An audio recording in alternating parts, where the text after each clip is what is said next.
जय हिंद, वंदे मातरम। जब भी वर्ल्ड कप जैसे बड़े किसी इवेंट का आयोजन होता है तो उसको देखकर हमको कहीं ना कहीं यही लगता है कि भाई ये एक समागम है जिसमें कि दुनिया भर के कई सारे देशों के खिलाड़ी एक साथ एक जगह पर इकट्ठे होकर खेलेंगे और इससे मतलब खेल को बढ़ावा मिलेगा। पॉइंट यही होता है वर्ल्ड कप जैसी चीज़ कराने का। जो भी देश अपने देश में वर्ल्ड कप कराता है वो अपने यहाँ के टूरिज्म को प्रमोट करता है, अपनी लोकल चीज़ों को प्रमोट करता है जिससे कि उसके यहाँ पर टूरिज्म बढ़ सके, क्योंकि टूरिज्म भी आज की डेट में एक बहुत बड़े जरिया बन चुका है अपने मतलब पैसा कमाने का। लेकिन कतर में जब से वर्ल्ड कप शुरू हुआ है, या यूँ कहें जब से इसकी तैयारियां शुरू हुई थी, तब से ही लगातार इसको लेकर विवाद चल रहा है। विवाद भी ऐसे वैसे नहीं कि लड़कियां मतलब बिना सिर ढके स्टेडियम में नहीं जा सकती, एलजीबीटी कम्युनिटी के लिए मतलब वहाँ पर बैन था, खिलाड़ियों को कह दिया गया था कि सिर्फ खेल पर ध्यान दो और दूसरी चीज़ की तरफ ध्यान ही नहीं देना है, अल्कोहल को पूरी तरह से प्रोहिबिट कर दिया गया था। अब ठीक है, मतलब ऐसी जगह पर जब कहीं भी वर्ल्ड कप होता है तो ऐसा लगता है कि आप सोने के पिंजरे में वर्ल्ड कप करा रहे हैं। इसके बाद इस पूरे सिनेरियो में जाकिर नाइक की एंट्री हो जाती है। एक तरफ तो आप इन सब चीज़ों को बैन कर रहे हो, लेकिन दूसरी तरफ आप क्या कर रहे हो, आप धर्म का प्रचार करने की बात कर रहे हो। सोशल मीडिया पर लगातार इसको लेकर चर्चाएं चल रही हैं, बहस चल रही है लोगों के बीच में कि क्या ये आयोजन वाकई में सही जगह पर किया गया है और क्या आने वाले समय में, क्योंकि कतर का जैसी कंट्री में वहाँ पर फुटबॉल का कल्चर नहीं है। हाँ, टीम वहाँ की खेल रही है, भारत से बेहतर ही खेल रही होगी, लेकिन इतना अच्छा कल्चर नहीं है वहाँ। और अभी इस टाइम की अगर हम बात करें टाइम पीरियड की, तो आपको बता दूं कि जब भी कभी वर्ल्ड कप होता है वो ईयर के फर्स्ट हाफ के आसपास होता है, मतलब जून जुलाई के आसपास होता है। क्यों? क्योंकि ये वाला जो पीरियड होता है ना, नवंबर दिसंबर वाला, इस पीरियड में अधिकतर जो मेजर फुटबॉल लीग्स हैं वो होती हैं। अब फुटबॉल लीग्स में कितना पैसा होता है आप सब जानते हैं, लेकिन कतर इस बात के लिए भी राजी नहीं हुआ था। तो ऐसे में काफ़ी सारी चीज़ें हैं जो इस समय कतर को लेकर चल रही हैं, और इन सब चीज़ों के बीच में जो सभी देश हैं, जो यूरोपियन नेशंस हैं फुटबॉल खेलने वाले, उनमें से कई देशों ने इस बात को एग्री किया था कि भैया हम लोग वन लव का एक बैंड पहनकर खेलेंगे जो कि एलजीबीटी की कम्युनिटी को सपोर्ट करने के लिए होता है। लेकिन जैसे ही ये लोग कतर में एंटर हुए, जहां तक सुनने में आया 10 में से 7 देशों ने इसके ऊपर से काम करने से मना कर दिया। क्यों? उन्होंने कहा कि भाई हमारे खिलाड़ियों को सिक्योरिटी का थ्रेट है। अब आप जरा खुद सोचिए कि ये कितनी बड़ी बात है। और सिर्फ बात इतनी ही नहीं है, फीफा ने भी इस बात को लेकर वार्निंग जारी कर दी थी, वही ऐसा कुछ भी नहीं करना है। लेकिन अब बात वही होती है ना कि आप किसी चीज को किस पॉइंट तक दबा सकते हो, और अब एक एक करके सभी ने सर उठाना शुरू कर दिया है। चाहे वो ईरान का हिजाब विवाद हो या फिर ये 1+1 लव का जो हम लोग पूरी प्यार मोहब्बत बांटने वाली बातें कर रहे हैं उसकी बात। अब इन चीज़ों ने सभी ने सर उठाना शुरू कर दिया और व्यापक तौर पर पब्लिक का रिएक्शन भी सामने आ रहा है। हम सोशल मीडिया की तरफ चलते हैं और देखते हैं कि क्यों ट्रेंड कर रहा है समय boycott Qatar.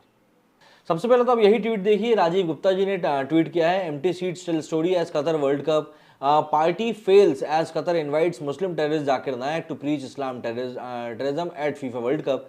Muslim countries which are very disturbed about Nupur Sharma telling the truth are now completely exposed. Qatar उन देशों में से एक था जिन्होंने कि भारत को नुपुर शर्मा को पनिशमेंट देने के लिए कहा था, और आप खुद देखिए क्या कर रहा है। शायद वो उस फ्रेज के बारे में ही बताएंगे जाकिर नायक। यहाँ पर आप देख सकते हैं बॉयकॉट कतर, यहाँ पर तो बैनर ही लगा दिया गया भैया, बैनर ही लगा दिया गया, बाप रे। यहाँ पे क्या है, the Qatar World cup is a symbol of a modern day slavery and genocide, closing off poor migrant workers exit from the country, torturous 14 hours work shift which led to country's injuries and 65,000 deaths, no compensation to grieving families, tragic। ये देखिए, इस report में बताया गया है कि 2011 से 2020 ये वो दौर था जब फुटबॉल वर्ल्ड कप की तैयारियां चल रही थी, और उस समय जो माइग्रेंट्स की डेथ हुई है उसको लेकर ये आंकड़ा है। No one safe in Qatar, boycott Qatar 2022। यहाँ पर आप देख सकते हैं किनके ऊपर ये पूरा खेल चल रहा है। If you are a citizen or even an admirer of any of these countries, India, Nepal, Bangladesh, Pakistan, Sri Lanka, I urge you to stand with your people and who have been wronged and killed. Don't watch the World Cup, spread the word। ये वही उनका tweet है Rajiv. They are not coming home, their families can't focus on the football। Don't you think India too should summon Qatar envoy for inviting Zakir नायक? बिल्कुल, मुझको भी ऐसा लगता है इनको करना चाहिए, लेकिन इंडिया ऐसा नहीं करेगा। इन जगहों पर तो मुझे ऐसा लगता है कि भाजपा भी कहीं ना कहीं ढीली पड़ती है। Alex Scott wears one love armband during coverage of England versus Iran, what a queen। अच्छा, ईरान का हिजाब विवाद भी वहां पहुंच चुका है, मैं आपको यही बता दूं। Now it has been become necessary to understand Islamic jihad, and that has become necessary।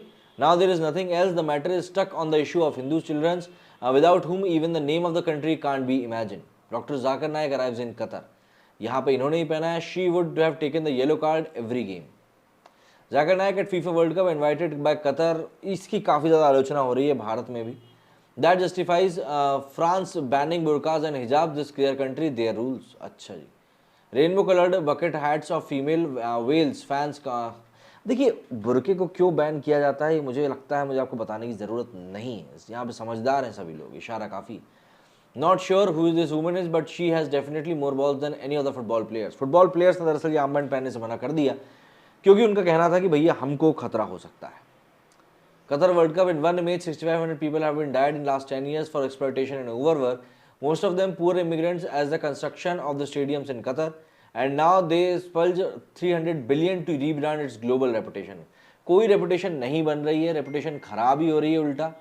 ये भी एक देख सकते हैं आप, ये आदमी चेयर कर रहा था तो इसको पीछे से धमके ही मिलने लगी। आप देखिएगा, ये देख कैमरा तो ले जा भाई पीछे, ये पीछे लेके गए, ये भाई साहब यहाँ बैठ के धमका रहे हैं बैठ के। वाह।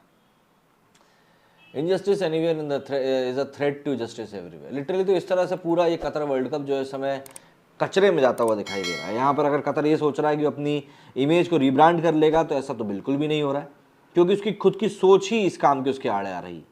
आप लोगों क्या कहना है इस बारे में मुझे कमेंट करके जरूर बताएं। मेरे सुनिए फिलहाल इतना ही। जय हिंद, जय भारत।